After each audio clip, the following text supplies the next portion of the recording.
একটা বিশেষ দিন, একটা বিশেষ মুহূর্ত।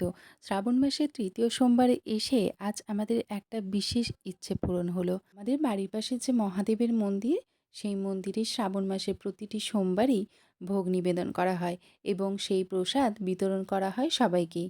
প্রতিবারেই যে যার ইচ্ছে মতো বা সাধ্যমতো কিছু ভোগের সামগ্রী বা কিছু মিষ্টি দিয়ে এই ভোগের আয়োজন করে। আমারও একবার ইচ্ছে ছিল এই মন্দিরে ভোগ নিবেদন করার। আর শ্রাবণ মাসের ২টো সোমবার কেটে গেলেও সেই সুযোগ আর হয়ে ওঠেনি।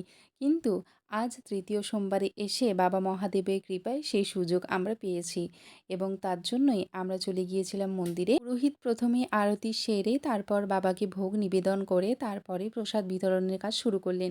আজকে ভোগে ছিল পায়েস আর লাড্ডু। বাচ্চা-কাচ্চারা তো সেই সন্ধ্যে থেকেই মাতামাতি খেলাধুলো ছোটাছুটি আরম্ভ করে দিয়েছে আর ভোগ দেওয়া শুরু হলো প্রায় ৯:৩০টার দিক করে।